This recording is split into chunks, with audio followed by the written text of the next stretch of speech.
apa kabar? Aku baik nih, semoga kalian baik-baik juga ya. Oke, di video kali ini aku akan membagikan pengalaman aku tentang mengatur keuangan pribadi. Jadi meskipun sudah menikah, aku masih memisahkan antara keuangan pribadi aku dengan keuangan keluarga. Karena kalian bisa lihat di video sebelumnya, untuk keuangan keluarga itu 100% semuanya full dari suami. Gitu. Aku mulai mengatur keuangan pribadi aku itu di Januari 2019. Itu pun karena terpaksa ya. Aku harus mengumpulkan biaya untuk resepsi pernikahan. Jadi 2019 itu belum ada pandemi, jadi masih ada kewajiban untuk melakukan resepsi saat menikah. Nah itu resepsinya itu dijadwalkan di bulan Juni 2019. Jadi aku yang sebelumnya kalau mau jajan-jajan aja, mau pergi kemana pergi aja, mau nonton ini nonton aja, itu tuh harus bener-bener mengencangkan ikat pinggang dan mengumpulkan uang sebanyak mungkin dari pendapatan aku dimasukkan untuk biaya pernikahan. Jadi budget aku saat itu hanya untuk bayar kos, bayar cicilan, makan, itu doang. Sisanya semua masuk untuk biaya pernikahan. Jadi bagi kalian yang mau yang masih belum menikah, tolong siapkan biaya pernikahan sejak dini. Ya semoga ya, karena kan udah vaksin ya. Jadi kayaknya resepsi itu sudah mulai akan menjadi agak kewajiban bagi yang akan menikah. Nah, hikmah dari semua itu adalah alhamdulillahnya nih, target untuk biaya menikah terlaksana. Terus setelah itu aku jadi terbiasa untuk menabung secara frugal atau jor-joran gitu, nabungnya bukan jajannya, bukan. Jadi nabungnya itu yang jor-joran gitu. Positifnya lagi, karena aku sudah menikah, budget aku semakin longgar karena kan semua kebutuhan aku udah dicukupi oleh suami aku ya. Jadi nanti kalian di budget aku tidak akan ada yang namanya budget untuk skincare, untuk baju, untuk kebutuhan rumah tangga, karena semua dihandle oleh suami aku. Yeay. Nah, di budget aku ini nanti bentuknya persentase ya, nggak nominal uangnya, karena di luar sana pun untuk financial planner atau financial advisor itu mereka juga gunain persentase, karena pasti ada makna di balik persentase itu. Contohnya aja nih, untuk cicilan itu maksimal 30% dari pendapatan. Kenapa? Karena nih umpamanya, naudzubillah min dzalik, ya Allah semoga tidak terjadi pada siapapun, kalau gajinya pendapatannya dipotong menjadi 50%, masih ada 20% yang digunakan untuk kehidupan pribadinya, mesti kehidupan sehari-hari. Kalian contohnya nih, kalian pernah tahu berita viral ini enggak?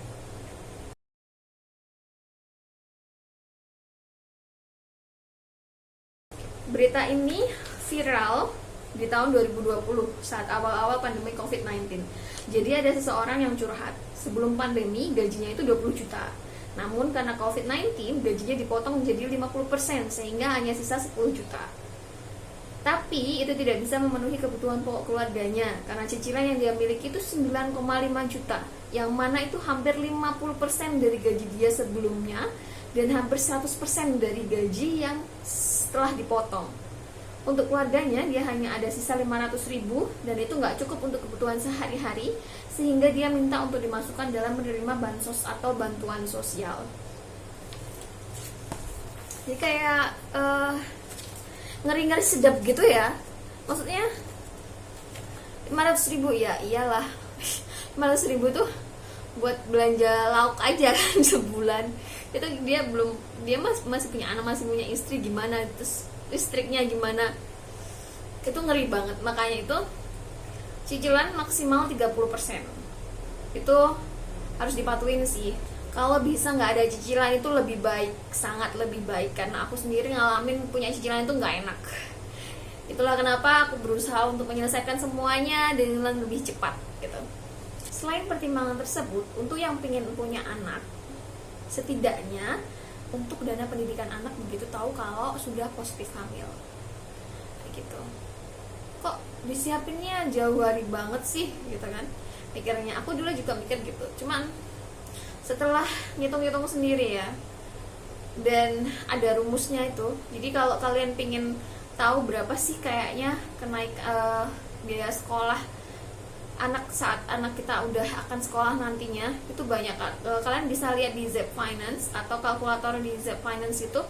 Kalian harus masukkan juga, tapi sebelumnya kalian harus tahu sekolah incarannya itu apa, terus inflasinya berapa, karena inflasi pendidikan itu paling tinggi, sekitar 5-10% lah per tahun.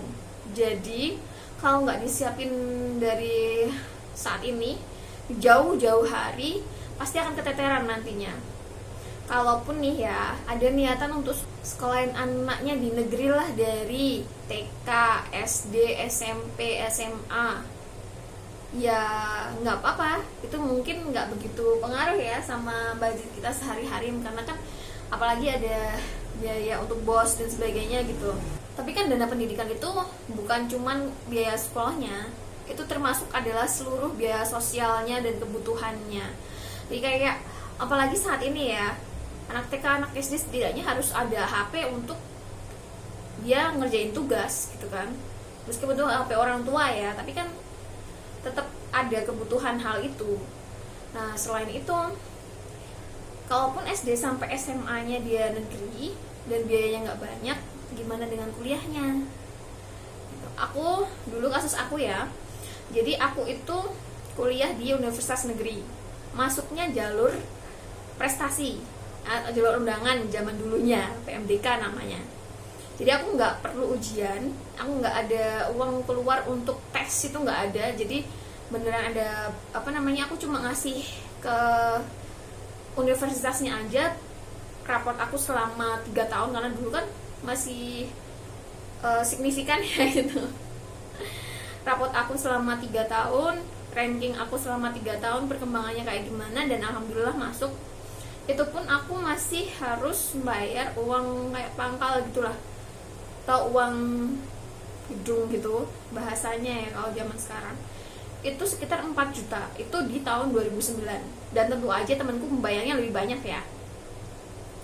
Terus semesteran aku tuh 800.000 per bulan, per semester. 800.000 per semester. Uang kosan aku itu, biaya kosku itu 2 juta per tahun. Dan itu tuh paling murah sejamannya ya. Dan ibu kosnya itu dengan baik hati sekali. Pokoknya yang kalau kamu datang ke kosan ini dengan harga segitu, berarti kamu sampai selesai ya harganya segitu, nggak akan naik. Meskipun anak-anak yang baru itu nanti akan dapat kayak tarif yang baru gitu. Dan selain itu kan aku ada, karena beda kota ya, beda kota dengan orang tuaku, aku ada biaya uang sakunya kan, sekitar 1 juta per bulan kayak gitu. Jadi mempersiapkan dana pendidikan itu artinya adalah mempersiapkan kebutuhan kuliahnya dan seluruh kebutuhan lainnya kayak gitu. Tapi ya alhamdulillah aku bisa masuk dengan jalur seperti itu. Waktu itu aku nggak bisa ngambil beasiswa karena orang tua aku termasuk mampu gitu kan. Lagi pula kasihan juga untuk yang benar-benar butuh gitu. Jadi aku nggak ngambil beasiswa. Terus untungnya saat itu maksudnya aku lebih kecil daripada yang lain ya, daripada teman-teman aku yang pakai jalur yang biasa untuk kuliahnya. Tapi kan nggak tahu nanti anak kita kayak apa gitu kan. Jadi kalau dia nggak mampu untuk melakukan hal yang sama seperti yang kita lakukan, gimana? Kita tahu dia pilihannya berbeda. Tiba-tiba dia aku mau kuliah kedokteran. Jedes. Biaya masuknya berapa? Biaya semesterannya berapa? Dan untuk ngambil beasiswa pun nggak selamanya kan bisa gitu. Mungkin ya semoga yang terbaik lah buat anak gitu. Kita selalu mikir yang terbaik untuk anak. Banyak yang bilang nggak usah dipikirin lah, kan anak itu punya rezeki sendiri-sendiri. Iya sih, tapi rezeki kan harus dijemput. Yang jemput siapa? kan orang tuanya. Jadi kalau memang sanggup bisa disiapkan sejak dini ya, karena kan memang itu penting sekali. Nanti kan takutnya saat butuh malah nggak ada kayak gitu. Tapi kalaupun memang masih belum bisa saat ini, ya tidak masalah, itu nggak bikin kita jadi buruk atau gimana. Itu kan semua pilihan seperti itu. Oke. Kita kembali ke pembahasan keuangan pribadi aku, dan ini adalah budget aku selama 1 bulan. Cicilan rumah 26%, zakat dan sosial 4%, dana darurat 2%, dana hamil 8%, dana pendidikan anak 4%, tabungan 39%, uang untuk jajan 17%. Nah, untuk cicilan rumah ini alhamdulillah udah di bawah 30% ya. Jadi sudah termasuk ideal. Tapi aku memang ada keinginan untuk menyelesaikannya secepat mungkin, sekitar 4-5 tahun lagi selesailah gitu. Nah, untuk zakat dan sosial ini 4%, berarti kan udah melewati 2,5 ya. Alhamdulillah diberikan kepercayaan untuk bisa membayar zakat. Lalu dana darurat 2%. Nah, ini aku dan suami mengumpulkan jadi satu. Dana darurat ini untuk kebutuhan keluarga.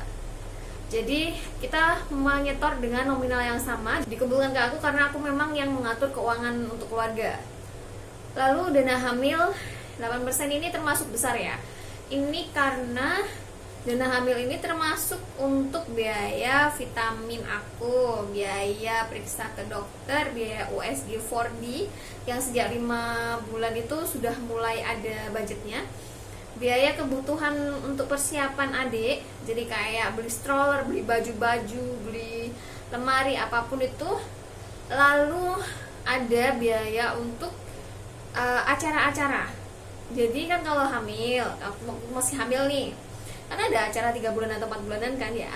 Lalu ada acara 7 bulanan. Kemarin alhamdulillah semua selesai, kita pakai dana hamil ini. Lalu nanti ada untuk akikohnya adik, kita persiapkan sejak dini gitu. Lalu dana pendidikan anak 4%. Ini di bawah 10%, tapi tidak masalah. Yang penting kan gabungan antara kedua, maksudnya aku dan suamiku, kita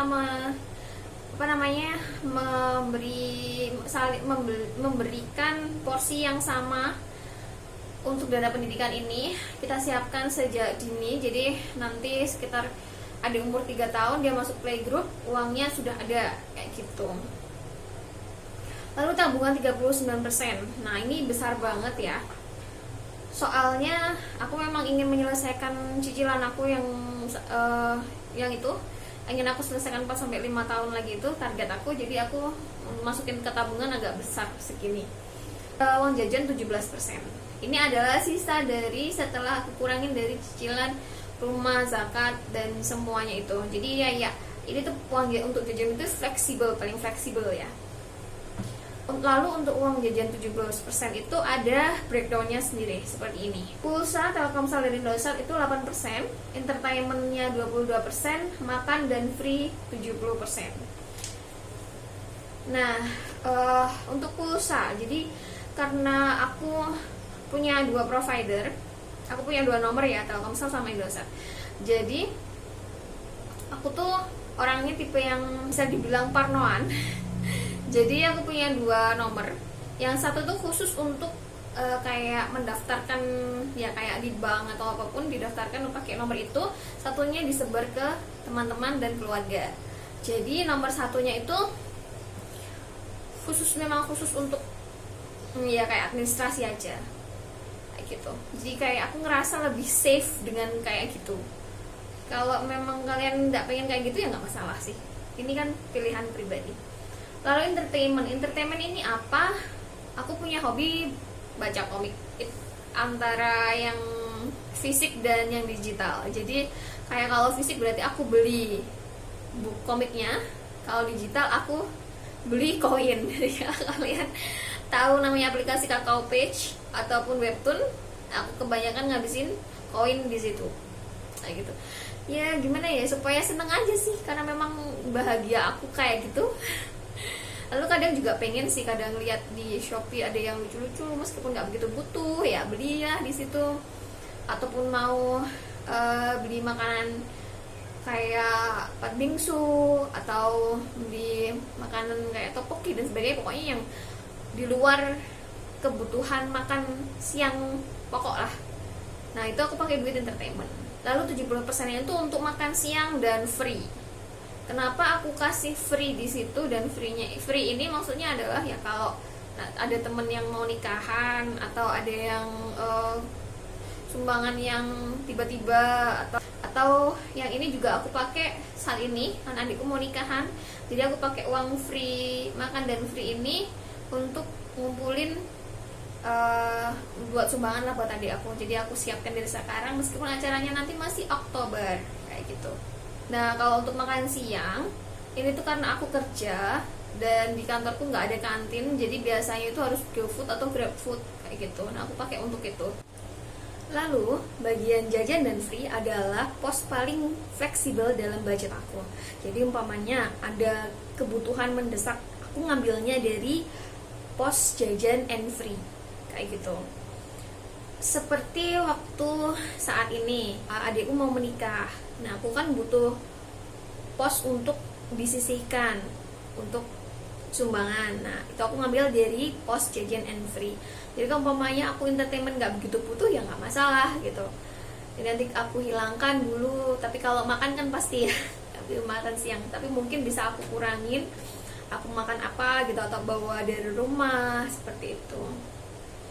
Oke, semoga video ini bermanfaat dan bisa menginspirasi. Ada sesuatu yang diambil di dalamnya. Semoga hari kalian menyenangkan. Bye bye.